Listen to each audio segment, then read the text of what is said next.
یہ وہ دروازہ ہے جو خیبر کے قلعے کو مین انٹرنس کا دروازہ ہے، اور کہتے ہیں جی حضرت علی رضی اللہ تعالیٰ عنہ نے وہ شیعہ کی کتابوں میں لکھا ہوا ہے کہ پتہ نہیں کتنے 100 فٹ کتنے چوڑا تھا، کتنے فٹ لمبا تھا۔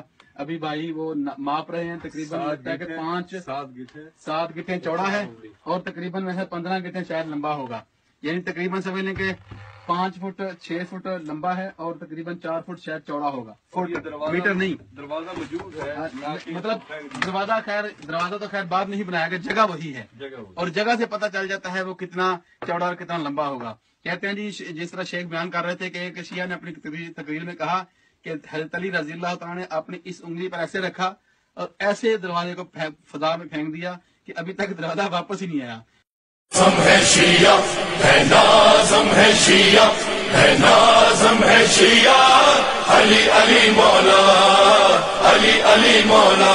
میری قوم پہ یہ بھی الزام ہے کہ یہ شیعہ ذاکر مولوی جو ہے نا، یہ حضرت علی کی فضیلتیں بہت بیان کرتے ہیں۔ مثال کے طور پہ ایک صاحب مجھے کہنے لگے کہ یہ جو تم شیعہ، تمہارے شیعوں کے ذاکر ہیں، انہیں سمجھانے والا کوئی نہیں، کہ جو کہتے ہیں کہ اتنا بڑا خیبر کا دروازہ تھا کہ جسے 150 بندہ، 250 بندہ، 175 بندہ نہیں ہلا سکتے تھے، اور علی نے آ کے وہ اپنے ہاتھ کی انگلی کی پشت کو مس کیا اور وہ دروازہ فضا میں چلا گیا۔ تم شیعوں کو اس سائنس کے دور میں بھی سمجھانے والا کوئی نہیں کہ ایسا ہو ہی نہیں سکتا۔ میں نے کہا قبلہ آپ کو علی پریشان کر رہا ہے یا خیبر پریشان کر رہا ہے؟ ہاں بات بالکل میں کلوز کر رہا ہوں۔ میں نے کہا جی قبلہ آپ ہمیں بتا دیں کہ آپ کو پریشانی کیا ہے۔ میں نے کہا میں سید ہوں، شیعوں کا صرف مولوی نہیں ہوں، میں خود بھی شیعہ ہوں۔ اچھی گل ہے، نہیں سمجھے تو بہت شکریہ۔ میں نے کہا جی میں اپنی قوم کی ذمہ داری لے کے کہہ رہا ہوں، میں معذرت کر لوں گا اپنی جد پاک سے، خیبر نہیں تھا۔ آپ خوش ہو جائیں، نہیں آپ دروازوں کے چکر میں پڑے ہوئے، خیبر ہی نہیں تھا۔ اور علی کی فضیلت میں کمی نہیں آتی۔ یہ تو ایسے ہی جیسے بندہ کراچی کلفٹن سیر کرنے سمندر پہ جا رہا ہو اور دو بالٹیاں بھر کے سمندر سے کنارے سے باہر رکھ کے اپنے بچوں سے کہے بڑا اچھل رہا تھا سمندر،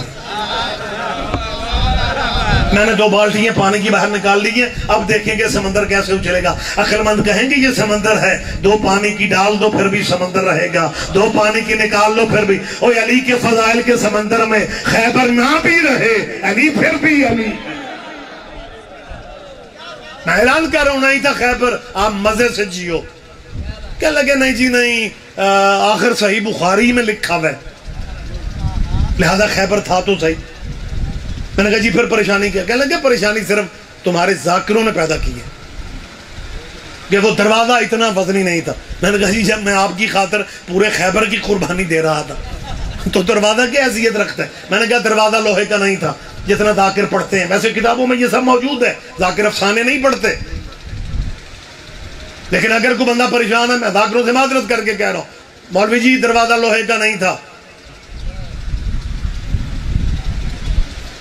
آپ کو چپ دیکھتے میرا اپنا چپ کرنے کو دل چاہتا، لیکن میں سمجھتا ہوں بات کچھ ایسی ہے، آپ سارے توجہ سے سن رہے ہیں۔ بھائی خیبر کا دروازہ لوہے کا نہیں تھا، لکڑی کا بھی نہیں تھا، کہانیاں شیعہ مولوی ذاکر ہے، وزنی تھا، اکھاڑ لیا، پچھاڑ لیا۔ مولوی جی آپ ہمارے بھائی ہیں، ہم آپ کو خوش رکھنا چاہتے ہیں۔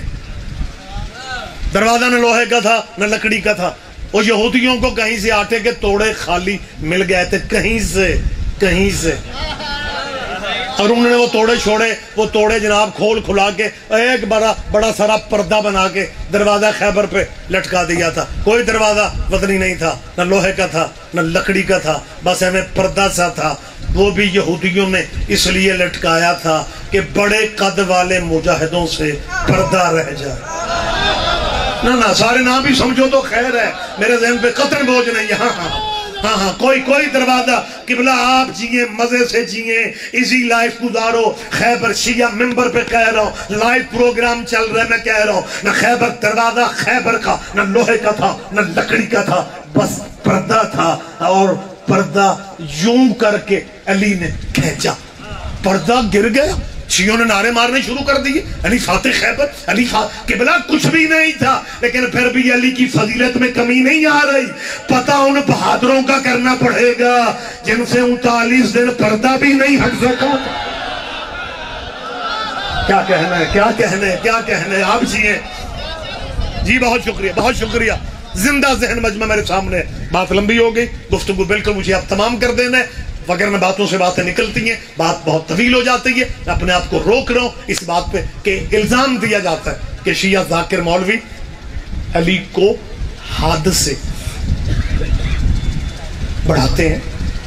یہ آپ کے ذہن میں بات ہے نا کہ یہ جی حضرت علی کی فضیلت بغیر سوچے سمجھے پڑے جاتے ہیں، اور آگے سے مجمع نعرے لگانا شروع کر دیتا ہے۔ عجیب قوم ہے، عجیب اس کے مولوی ذاکر ہیں، نہ کچھ سوچتے ہیں نہ سمجھتے ہیں۔ الزام ہے یہ شیعہ قوم پہ کہ جی یہ علی کی فضیلتیں بہت بیان کرتے ہیں۔ دانا مجمع، پنچایتی چہرے، بزرگ چہرے بھی بیٹھے ہوئے ہیں، اور بزرگ علماء کو سننے والے چہرے بھی یہاں پہ موجود ہیں۔ میری باتیں مشترکہ ہیں، بزرگوں سے بھی گزارش کر دیتا ہوں، اور خصوصاً نئی نسل کے بچوں سے بھی میری اپیل ہے۔ یہ ایک الزام ہے میری قوم پہ کہ شیعہ حضرت علی کی بہت فضیلت پڑھتے ہیں۔ آپ دھیان نہیں دیں گے مجھے افسوس ہوگا۔ آج تک آپ کے ممبر سے کبھی کسی شیعہ ذاکر مولوی نے حضرت علی کی فضیلت میں یہ پڑھا ہے کہ رسول اللہ نے کہا تھا کہ اگر میرے بعد نبی ہوتا تو علی ہوتا؟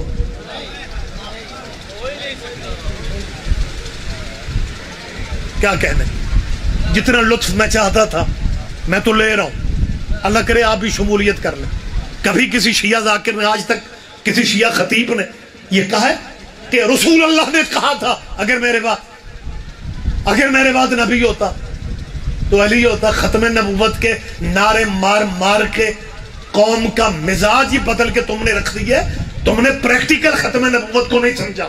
ہم شیعہ مارے صحیح، لیکن ممبر پہ کبھی کسی نے نہیں کہا کہ جی رسول اللہ نے کہا تھا کہ اگر میرے بعد نبی ہوتا تو علی ہوتا۔ تو جمعے کے جمعے پڑھتا ہے، حضور نے کہا تھا اگر میرے بعد نبی ہوتا تو وہ ہوتا، جب ہونا ہی نہیں پھر کیوں ہوتا؟